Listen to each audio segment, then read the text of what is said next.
Assalamualaikum warahmatullahi wabarakatuh. Selamat datang teman-teman sejarah di podcast Masa Lalu Berbicara. Saya Nadia Kamila dan di sini kita akan membahas sedikit tentang perjalanan Indonesia di masa lalu, khususnya di masa Kabinet Sukiman. Bersama rekan-rekan narasumber saya yang lebih dikenal sebagai yang profesional di bidang penelitian sejarah Indonesia.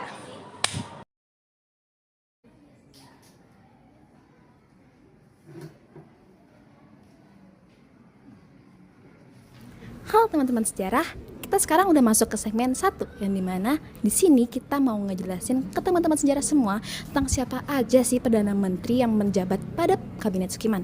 Nah, di sebelah saya ini ada teman rekan saya yang dimana bisa menjelaskan ke teman-teman sejarah semua tentang siapa aja sih nama Perdana Menteri dan juga beserta wakil kabinet serta jajaran menteri dan juga serta koalisi pendukung yang melatar belakangi Kabinet Sukiman. Nah, Mungkin Fatan bisa ngejelasin nih ke teman-teman semua tentang siapa aja sih nama Perdana Menteri pada saat itu.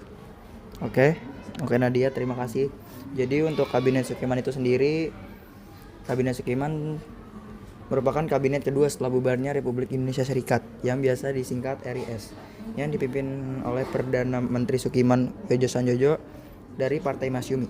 Kabinet Sukiman ini merupakan kabinet koalisi antara Masyumi dan PNI. Adapun susunannya itu sendiri ada, yang pertama ada ketua kabinet yang bernama Bapak Sukiman, lalu ada wakil ketuanya yang bernama Suwiryo, lalu ada menteri luar negeri yang bernama Ahmad Subarjo, ada menteri dalam negeri Iskak Cokro Adi Suryo, selanjutnya ada menteri pertahanan Sewaka, menteri kehakiman Muhammad Yamin, Melkias Agustinus Pelopesi, Muhammad Nasrun, Menteri Penerangan Alnot Monotu, Menteri Keuangan Yusuf Wibosono, Menteri Pertanian Suwarto, yang terakhir ada Menteri Perdagangan dan Perindustrian yang bernama Sujono Hadinoto dan Wilopo. Nah, mungkin itu teman-teman semua ya tentang siapa aja nih jajaran menteri dan juga nama Perdana Menteri beserta koalisi pendukungnya. Kita lanjut ke segmen kedua. Lanjut ke pembahasan selanjutnya. Nah, baik ini teman-teman, mungkin setelah mendengar penjelasan dari Fatan tadi, teman-teman semua udah mulai ada sedikit gambaran nih lebih jauh tentang Kabinet Sukiman kan. Nah, tapi ngomong-ngomong sudah sampai sejauh pembahasan kita pada segmen 1 tadi, kayak masih ada yang kurang nggak sih? Kita di sini belum bahas tentang periode atau lama berkuasanya pada Kabinet Sukiman di pemerintahan Indonesia.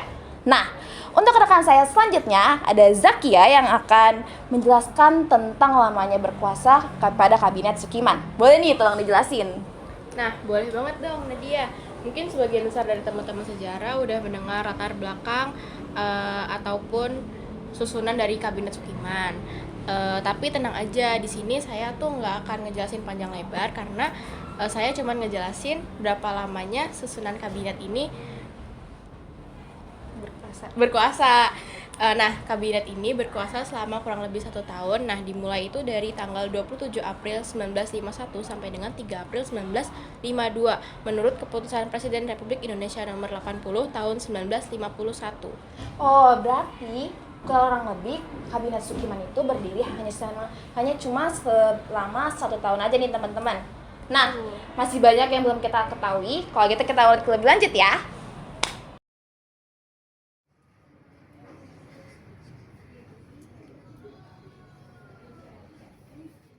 Nah, teman-teman sejarah, kalian pasti kalau udah dengar kata yang namanya kabinet, pasti di kepala kalian itu udah gak heran lagi dengan yang namanya program kerja. Nah, di segmen kita yang ketiga ini, kita bakal ngejelasin ke teman-teman semua tentang ada program kerja apa aja sih pada masa itu. Nah, di sebelah saya ada teman saya yang bernama Gading yang mungkin bisa menjelaskan kepada teman-teman semua terkait program-program kerja yang terjadi pada masa itu. Mungkin boleh jelasin ke teman-teman semua? Oh, boleh dong. Nah, ini pembahasannya kayaknya singkat, cuman agak berat nih. Nah, karena jadi kan program kerjanya Sukiman ini banyak nih. Cuman dari dulu sampai sekarang kayaknya yang terrealisasi cuman sedikit banget. Nah, untuk proker Kabinet Sukiman sendiri itu meliputi yang pertama ada menjalankan tindakan-tindakan tegas sebagai negara hukum. Yang kedua, membuat dan melaksanakan rencana kemakmuran nasional. Yang ketiga, ada menyelesaikan persiapan pemilu untuk membentuk konstituante. Yang keempat, ada meningkatkan keamanan dan ketentraman negara. Dan yang terakhir, ada melakukan perundingan dengan Belanda untuk menyelesaikan sengketa Irian Barat. Oke. Nah, mungkin itu teman-teman yang bisa dijelaskan tentang program-program kerja yang apa yang terjadi pada masa itu. Nah, kita akan lanjut ke segmen yang selanjutnya.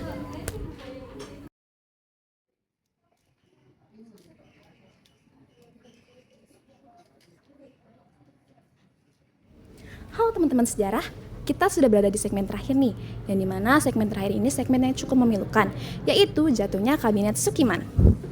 Nah, jatuhnya Kabinet Sukiman tidak luput dari beberapa faktor dan juga penyebabnya pula. Tapi mungkin rekan di belakang saya ini bisa menjelaskan lebih lanjut terkait hal tersebut kepada teman-teman sejarah semua. Kepada Farelia mungkin bisa ngejelasin sedikit tentang jatuhnya Kabinet Sukiman? Boleh banget sih Nadia. Sebenarnya jelasinnya juga agak sedih sih karena ini kan udah masuk ke segmen terakhir dan pastinya udah berpisah sama teman-teman sejarah, udah mau berpisah dengan teman-teman sejarah semua. Nah, faktor yang menyebabkan jatuhnya Kabinet Sukiman ini juga tidak jauh beda dengan kegagalan. Bisa diibaratin tuh kayak berteman lah sama kegagalan. Antara lain tuh ada perbedaan pandangan antara Masyumi dan juga PNI tentang hubungan dengan Belanda. Yang kedua itu ada penolakan dari sebagian besar partai politik terhadap bantuan asing. Dan yang terakhir itu adanya ketidakpuasan dari kalangan buruh, mahasiswa dan juga petani. Gitu Nadia.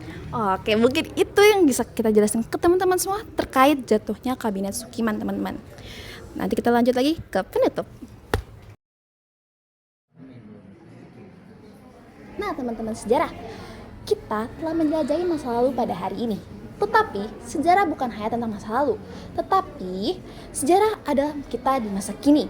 Terima kasih untuk teman rekan-rekan saya yang telah ada di podcast kali ini, dan terima kasih juga kepada teman-teman sejarah semua yang telah menonton podcast ini dari awal hingga akhir. Semoga podcast ini dapat memberikan perspektif baru bagi kalian semua.